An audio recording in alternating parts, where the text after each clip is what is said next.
जय हिंद व्यूवर्स। 7 मई 2025 के the Hindu newspaper में एक आर्टिकल है, what are the challenges face by the civil services. इस आर्टिकल को हम आसानी से समझेंगे।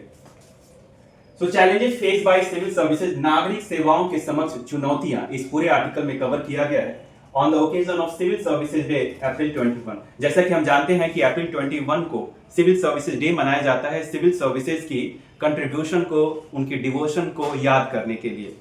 तो एक क्वेश्चन ये भी बन जाता है कि सिविल सर्विसेज डे कब मनाया जाता है, तो उसका आंसर है 21 अप्रैल। तो इस आर्टिकल में रोल ऑफ सिविल सर्विसेज की भी बात की गई है। तो जैसा कि हम देख रहे हैं कि इंडियन डेमोक्रेसी, भारतीय लोकतंत्र की जो बैकबोन है, रीढ़ की हड्डी है हमारी सिविल सर्विसेज, जो कि नीतियों को लागू करती है।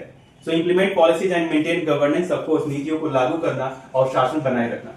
तो यदि हम इसको एक छोटे से एग्जांपल से समझे, तो ensuring free and fair election, यानी स्वतंत्र और निष्पक्ष चुनाव को अमल करने में, लागू करने में, इसको क्रियान्वयन करने में सिविल सर्विसेज का बहुत इंपॉर्टेंट रोल है। आपने कोविड-19 के समय भी देखा होगा कि आईएएस ऑफिसर या health, law, order and food supply across district, इन सारे कामों में कोविड-19 में जो सिविल सर्विसेज ने बहुत अहम भूमिका निभाई।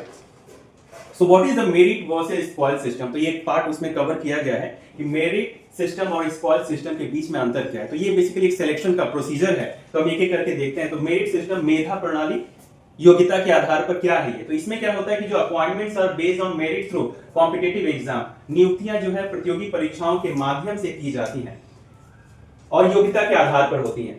तो उस कंडीशन में आप जानते हैं कि IAS, IPS, IFS selected via UPSC, CSC. तो ये जो यूपीएससी के जो एस्पिरेंट हैं, इनका जो सिलेक्शन है यूपीएससी के थ्रू होता है। तो ये जो सिलेक्शन जो कि हमारे देश में अभी चल रहा है, तो ये मेरिट बेस्ड सिस्टम हुआ। व्हाट इज स्पॉइल सिस्टम, राजनीतिक कृपा प्रणाली। नाम से ही आपको समझ में आ रहा होगा कि जब तक जो हमारे सुपीरियर है उनका हमारे ऊपर कृपा नहीं होगा, उनकी मर्जी नहीं होगी, तब तक हमारा सिलेक्शन नहीं होगा। तो ये सिस्टम पहले चलता था। तो government post given to political supporters after an election win, यानी चुनाव जीतने के बाद उनके जो समर्थक हैं उनको सरकारी पदों पर नियुक्ति की जाती थी। इसका एग्जाम्पल देखें तो यूएस में in early US history, party workers were rewarded with government jobs. So America के प्रारंभिक वर्षों में सत्ताधारी दल अपने कार्यकर्ताओं को ऊंचे पदों पे बैठा देते थे।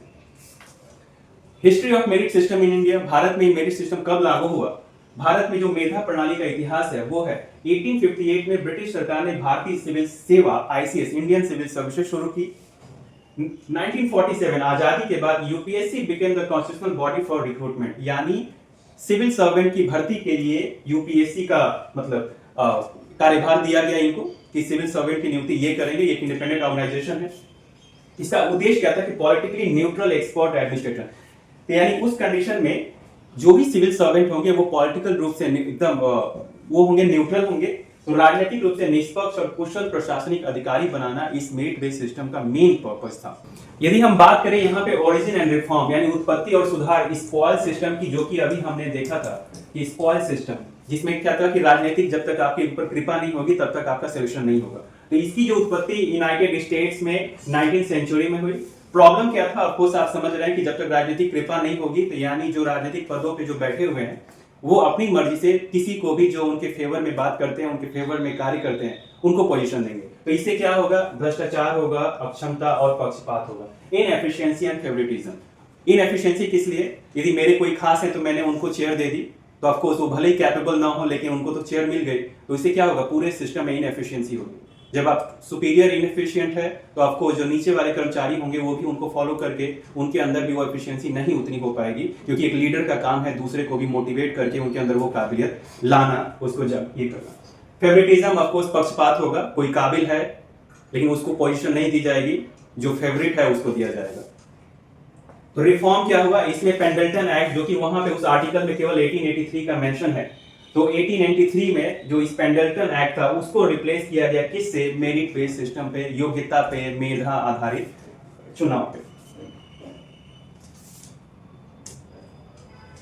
की डिफरेंस देखें यदि हम इन दोनों सिस्टम के, तो बहुत ये पूरा आपको इजी तरीके से समझाया गया है कि मेरिट बेस्ड सिस्टम जो है उसका जो आधार क्या है, एग्जाम एंड क्वालिफिकेशन। जैसा कि हम जानते हैं हमारे यहाँ जो अभी सिविल सर्वेंट सिलेक्ट हो रहे हैं, आईएएस का, आईपीएस का या पीसीएस का, तो इसमें एग्जाम होता है, क्वालिफिकेशन। स्पॉइल सिस्टम, ऑफकोर्स कृपा प्रणाली, राजनीतिक कृपा होनी चाहिए। तो उसमें क्या होगा कि यदि आप पार्टी के प्रति, सुपीरियर के प्रति, उस राजा के प्रति आप लॉयल नहीं है, उनकी कृपा, उनके प्रति निष्ठा नहीं है आपकी, तो आपका सिलेक्शन या आपको उस पद को नहीं दिया जाएगा। अथॉरिटी कौन है, तो उस ये मेरिट बेस्ड सिस्टम में प्रेजेंटली हमारे पास यूपीएससी है और स्टेट पब्लिक सर्विस कमीशन है।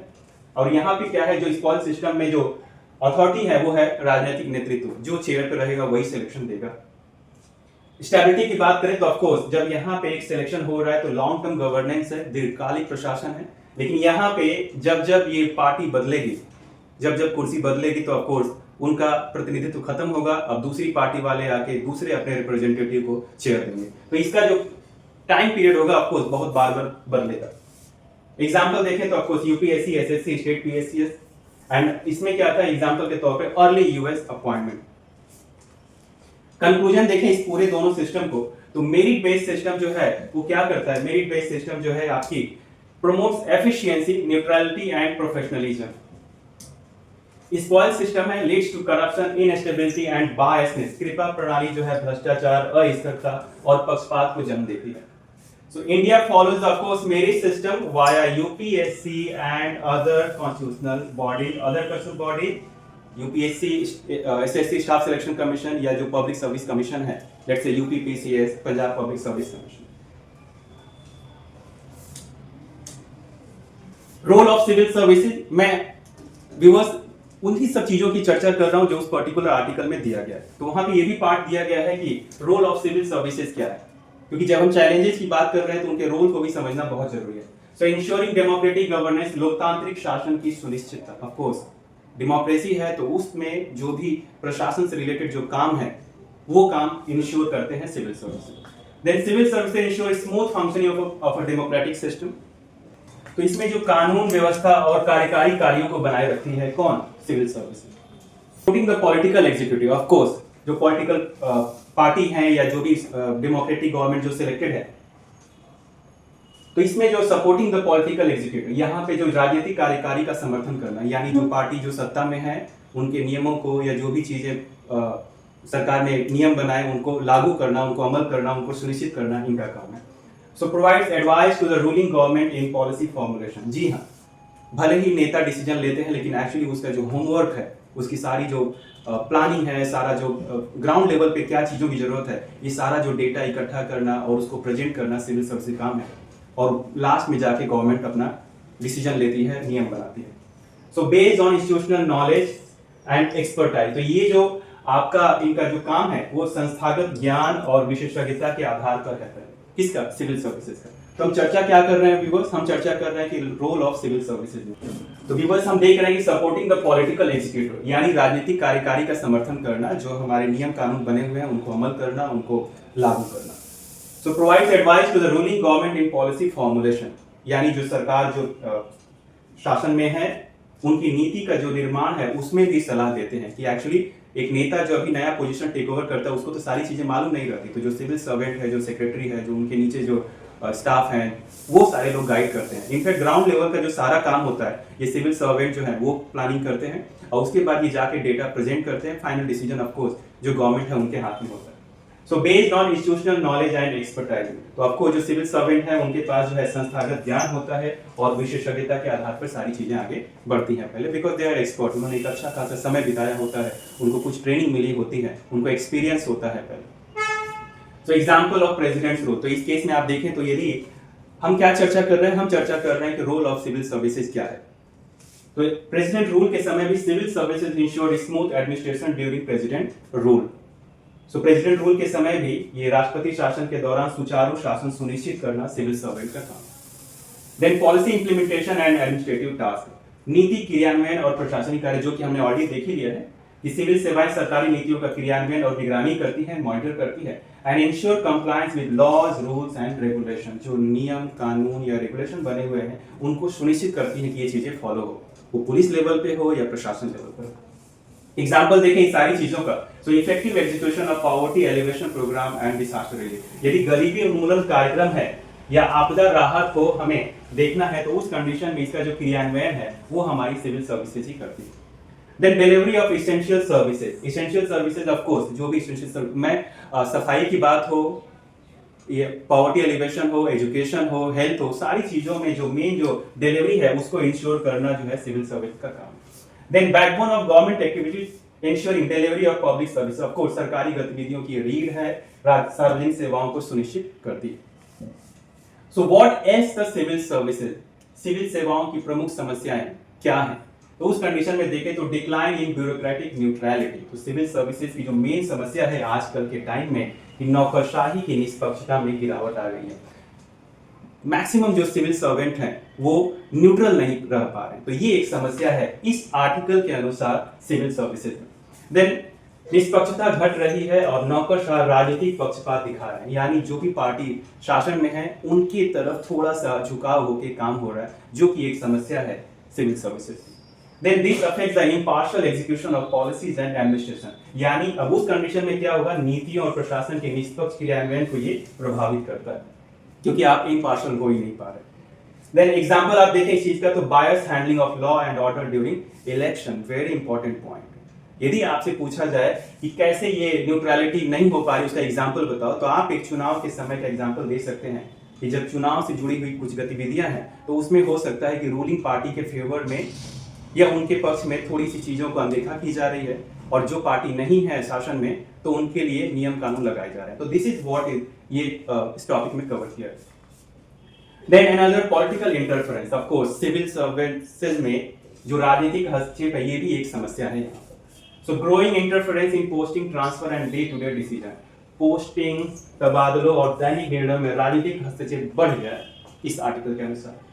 तो इससे क्या हो रहा है, leads to demoralisation and inefficiency among honest officer.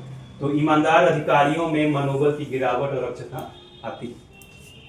Example देखें तो आपने अशोक खेमका का नाम सुना होगा, ये हरियाणा कैडर में ऑफिसर थे, बहुत पहले इनके बारे में न्यूज आ रहा था कि उस कंडीशन में इन ऑफिसर का जो फ्रीक्वेंट ट्रांसफर था ये एक इंपॉर्टेंट बात है। तो ये भी चीजें हैं political interference. Then lack of specialisation, of course आप यदि सिविल सर्विसेज का ये देखें आप सिलेक्शन प्रोसीजर, तो एक ग्रेजुएशन की जरूरत होती है, आप किसी भी स्ट्रीम से हो और आप आईएएस आईपीएस या दूसरी जो सर्विसेज ज्वाइन कर सकते हैं। तो यहाँ पे बात क्या आ जाती है कि लैक ऑफ स्पेशलाइजेशन है, वहां पे विशेषज्ञता की कमी हो जाती है। पोस्ट ट्रेनिंग दी जाती है लेकिन कहीं ना कहीं वो एक एक्सपर्टाइज की कमी हो जाती है। So career bureaucrats are often journalist lacking technical expertise, जो कि मैं बात कर रहा था कि चूंकि वो जर्नलिस्ट होते हैं तो ऑफकोर्स जो टेक्निकल एक्सपर्टाइज है उसकी कहीं ना कहीं कमी होती है। Affects evidence based policy making and project execution, तो यहाँ पे क्या हो रहा है, यह तथ्य आधारित नीति निर्माण और परियोजनाओं को क्रियान्वयन को प्रभावित करती है। एग्जाम्पल देखें तो mismanagement in infrastructure project due to lack of domain expert. तो अभी जो इंफ्रास्ट्रक्चर प्रोजेक्ट का कोई बड़ा सा टास्क मिला है लेट्स से एक डिस्ट्रिक्ट में, और वहां पे जो कंसर्न ऑफिसर है यदि उसको एक्सपर्टाइज नहीं है तो क्या होगा, ये जो चीजें हैं वो मिस मैनेजमेंट होंगी, प्रभावित होंगी। तो यानी लैक ऑफ टेक्निकल एक्सपर्टाइज इसका एक मेन वजह।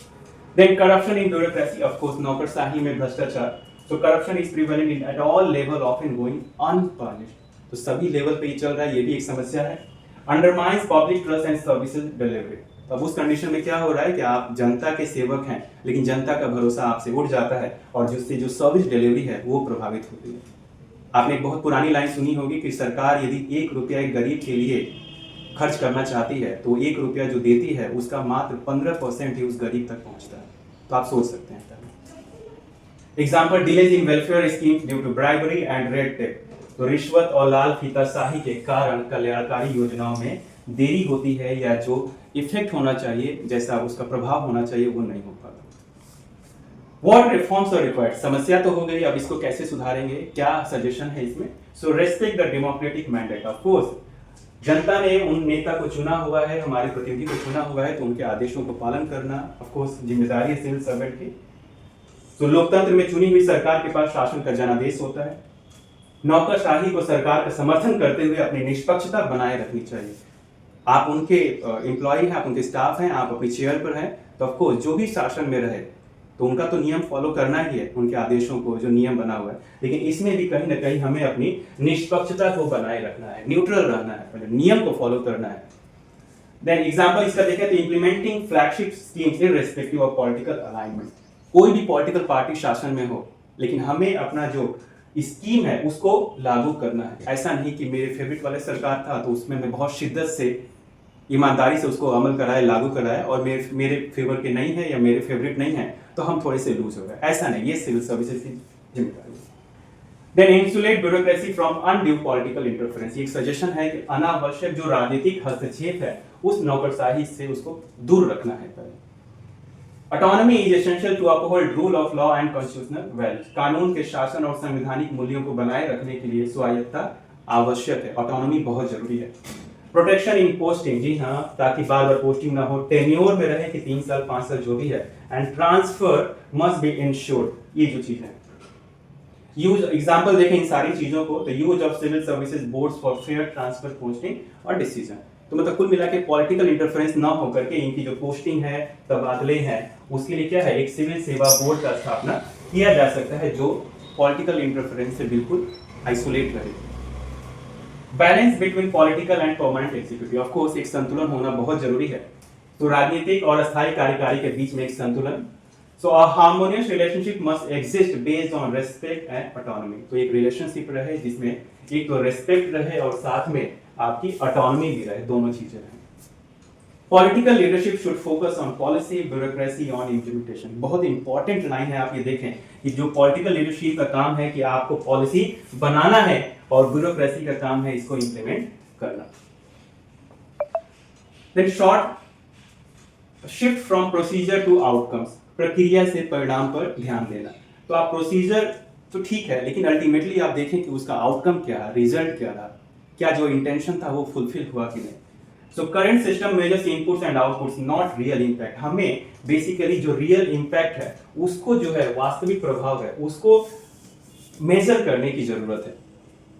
Focus should be on outcome based governance, परिणाम आधारित शासन पर हमें ध्यान देना चाहिए। एग्जाम्पल देखें कि not just tracking school enrolment but also learning outcome. बहुत इंपॉर्टेंट एग्जाम्पल है इसका, यदि आप देखें तो आउटपुट जो रियल इंपैक्ट है उसको उस नजरिए से, आउटकम के नजरिए से, कि स्कूलों में बहुत ज्यादा एनरोलमेंट हो रहा है, इससे हमारा मकसद पूरा नहीं होगा। एक्चुअल जो लर्निंग कितनी हो रही है ये ज्यादा मैटर करता है। Then hire domain experts via lateral entry. आपने सुना भी होगा, अभी कुछ महीनों पहले लेटरल एंट्री आई थी जिसमें डोमेन के एक्सपर्ट थे। तो इसका मकसद ये है कि यहाँ पे आप जब इस लेटरल एंट्री के थ्रू जो प्रोफेशनल हैं विद टेक्निकल एक्सपर्टाइज और specially at the senior level, उनको जब हायर करेंगे, उनको सेवाओं में लेके आएंगे तो चीजें और बेहतर हो सकती हैं। Helps bring fresh ideas and specialised knowledge. जब आप डिफरेंट सेक्टर से एक्सपर्ट लेके आते हैं तो वहां पे आपके पास क्या आते हैं, नए नए आइडियाज आते हैं और स्पेशलाइज्ड नॉलेज आते हैं, करंट नॉलेज आते हैं, जिसको आप अमल करके अपनी सेवाओं को हम लोग और बेहतर कर सकते हैं। एग्जाम्पल देखें तो अपॉइंटिंग एक्सपर्ट्स फ्रॉम हेल्थ और finance sectors in policy roles. यहाँ पे यदि हम किसी हेल्थ सेक्टर से या एक फाइनेंस सेक्टर से यदि हम एक्सपर्ट लेके आते हैं तो आपको पॉलिसी और बेहतर बनेगी, एग्जीक्यूशन भी और बेहतर हो सकता है। सो पूरी चीज को हम एक बार समेटें। सो इफेक्टिव सर्विसेज के लिए क्या है, तो जब सुधार की आप बात करें तो उस सुधार में क्या क्या चीजें आएंगी। ऑफ कोर्स न्यूट्रलिटी, निष्पक्षता, ऑफ कोर्स एफिशिएंसी, यदि आप सुधार लाएंगे तो कुशलता आएगी। ऑफ कोर्स जवाबदेही बनेगी कि यदि मैं इस चेयर को संभाल रहा हूं तो इससे जुड़ा हुआ काम की जिम्मेदारी मेरी है। एंड ऑफ कोर्स नई चीजें, बिना इनोवेशन के कोई भी संस्था बहुत ज्यादा इम्पैक्ट लंबे समय तक नहीं डाल सकती क्योंकि दुनिया बहुत तेज भाग रही है। सो व्यूअर्स, मुझे उम्मीद है कि ये आर्टिकल का डिस्क्रिप्शन आपको बहुत पसंद आया होगा। Thank you so much for watching. Best wishes, get selected.